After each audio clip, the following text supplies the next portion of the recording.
we're probably going to see an increase on these cards in the next upcoming months. Uh, uh, no, well, it's going to happen. So if you guys kind of clicked on this video because of the YouTube title and the thumbnail, no, it's not necessarily what I would call like clickbait, but yeah, it seems like more content creators are talking about how Cosmo Holo Swirl cards, or just Cosmo Holo cards with a swirl, are kind of starting to get a lot more popular. So one of my predictions is we're probably going to see an increase on these cards in the next upcoming months. Well, and it makes sense because these cards are extremely popular with collectors for the fact that promotional cards, even if they're like half arts, they can still be very collectible, especially if they have a swirl. I think a swirl does add a lot to the card, and people like that.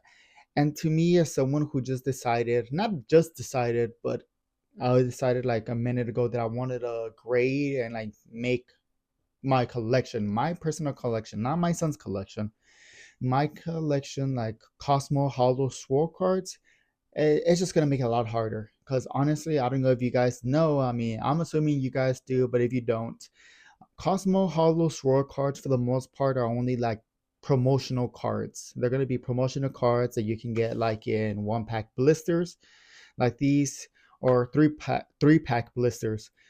And not on those, you can find those Cosmo Holo Swirls, and a lot of people consider them bulk, but you can also find them like in promotional items, like the EX boxes, like that Charizard EX box that right there, and back there I got a couple other ones, but it's stuff like that you can find those cards there, and depending on the Pokemon and the swirl and the placement, these cards fetch a very hefty price.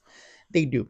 If for the resale purposes, you can make a decent amount of margin if you can grade one of these cards as a 10. But like I told my friends before, like my coworkers and some of the people that have kind of like started getting into collecting, and they asked me like, "Oh, what are some of the cards that I should be collecting for a resale purpose?" I will always tell them this, especially after Scarlet and Violet era. Focus mostly on SARs, SIRs, depending on the language that you guys collect. Promotional cards, whether if it's from the ETBs, from any kind of like premium item, and then Cosmo Holo Swirls. And they didn't believe me about the last one, and I told them, it's like, trust me, it's there's a lot of money to be made in those kind of cards if you're looking to resell, because it's a very specific niche, and a lot of those people treat these cards as bulk cards. So not a lot of them out there in great, very gradable condition, much less of them having a swirl. And in order to get like a 10 in any grading company, there's a lot of factors that need to go right in order for you to get a 10, right? Just take this blister, for example. Right off the top, we have a coin on top of the card, which, the main hollow portion is right there, but there's no barrier to protect the card. So if you can shake it and that coin is loose, there is a good chance that's already kind of creating any kind of surface damage onto the hollow of those swirled cards. Second thing that we're going to be looking at is like the packaging. This packaging is not fantastic. I mean, the card is just right there, held together by like molded plastic. So once again, if the molded plastic is not a great fit and you swing it up and down, there's a good chance that you might damage the edges. There's going to be some whining, some edging already, making it so much harder for you to get a 10. So outside from just the very beginning, due to packaging, you're going to see surface issues, and you're going to be seeing whining and corner issues.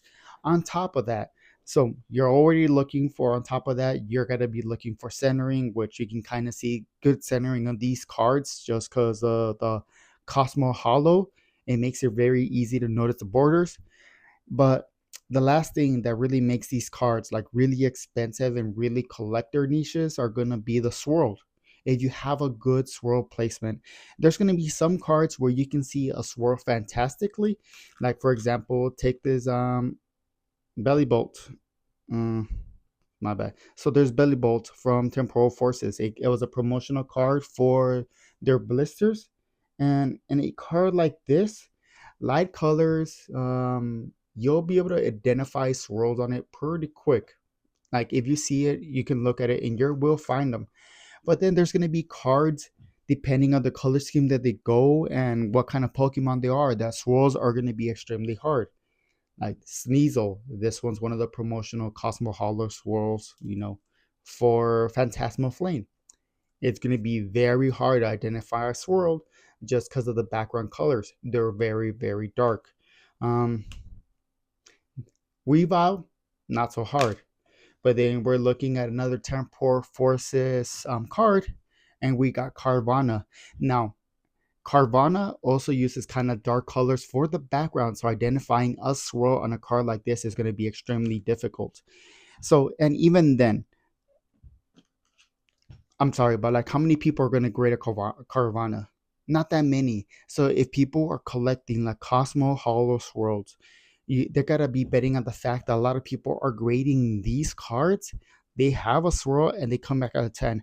But even then, like now I'm kind of glad that the news kind of broke off that the Neo Genesis Lugia with the swirl sold in auction for double the price of its PSA or PSA 10 part price, but just because they had a swirl, it doubled in price, and that's a little bit insane. Like I'm telling you, like, or it's a for hardcore collectors going after cards like that. It's probably might be one of the end game, like what real collectors really try to collect. Because here's the thing: the way that I see how the Pokemon game is evolving, or the Pokemon collecting space, we're getting like what three not three sets, that's a low number, kind of like 5 to 6 sets of like 5 to 6 sets, I would say like 4 to 5 sets every single year. And every single year we're getting some sort of illustration rares, full art cards, SARs, right? We're getting a lot of these. And certain sets like black and white will release a full art or art rare for every single Pokemon in their Pokédex, and that's fantastic. A lot of people don't like black and white, but I do think black and white is probably low key one of the best sets that we got in Scarlet and Violet. I would probably say like it has to be like number three, number four, like long term wise. But like black and white is gonna be, it's a fantastic set, but it's because it offers so many full arts, right? Full arts and above. Um, if we get like, or whenever we do get like the new printing facility, we will get like an influx of more full arts and above cards. There will be more printed, right? More cards printed, more of those cards are going to be hitting the market. But promotional cards like this, well, yes, I mean, you are guaranteed like one of these promotional cards per every single blister. Not every single like blisters have a limited run. After a while, they stop printing blisters. They do booster bundles, they do booster boxes, they do ETBs. But blisters with the coin, like you usually it's like a first release run. Maybe they might get like a small reprint, but outside from that, you really don't see that many of them. So my advice for you guys in the future, if you guys are collecting Pokemon cards, for the long term, maybe really consider looking at your guys' bulk if you have a lot of bulk, and seeing how many of these promotional cards you guys have with a Cosmo Holo. And if you have a couple Cosmo Holo cards, look at them and seeing if you guys can identify a swirl. And if you guys can, fantastic. Look at all the parameters that we always talk about. Look at the centering, look at the edges, look at the back, look at everything you can, and maybe consider it grading. Because another thing is like, and if you guys know a little bit more about this, please let me know, right? I think it'll be a fantastic. But I'm almost positive like these Cosmo Holo Swirls, they're not promotional items in the Japanese market. So they can be great trading cards because it's something that the Japanese market doesn't get. So cards like this can have an increased value if you ever try to go overseas and you buy some stuff at Japan and you want to like trade some stuff to get some like value back. There's a chance that these can do fairly well, like including like the trick or treat like Cosmo Hollows that we received like a couple of years ago. Highly overlooked on, but like certain Pokemon, like fan favorite ghost type Pokemon like Mimikyu, and like Gengar, like Hunter, like Ghastly. Those guys will have a premium, especially if they have a swirl. But I mean, honestly, that's kind of what I just wanted to talk about. Yeah, in a couple of my big pickups this week, honestly, Radicate for my 151 Team Rockets, Radicate, and I needed this card for my 151 Pokédex. And then I picked up Shininja and Ninjask. They're both illustrated by the same guy. We're talking about Tetsu Kayama. And check out the cards. Tetsu Kayama cards, he does like point art, like pointillism art. Very niche, but same thing. He just kind of emerged in Scarlet and Violet.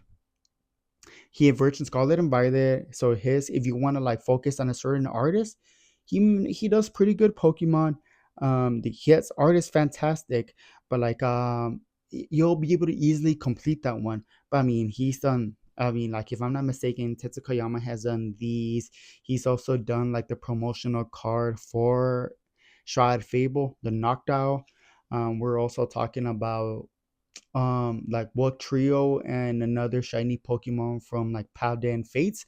So his art is going around. So it might be one of like you can do a folder of all his arts. It doesn't have to just be Shinji Kanda, Komokaze Komiya, but like Tetsukayama, pretty cool artist. Honestly, look into his cards. But outside from that, I hope you guys have a fantastic day. Also, if there's a couple cards that you guys want to showcase to the audience, go ahead and add me on Instagram. My Instagram handle is going to be the same thing as my YouTube handle. And send me the cards. If there's anything that you want me to talk about that card, please let me know and I can go ahead and do it. At the end of the day, I want to encourage my viewers to collect and build a collection that you are proud of that is not so driven by money. A collection that represents you. So whether if it's like I said, like a Tetsukayama collection, or whether if it's promotional cards, whether it's like a specific niche, like, it doesn't have to be Pokemon, it can be One Piece. Go ahead and add me, send me that card, and then that way you guys will be featured in the next video. Outside from that, please have a fantastic day. Subscribe, and bye.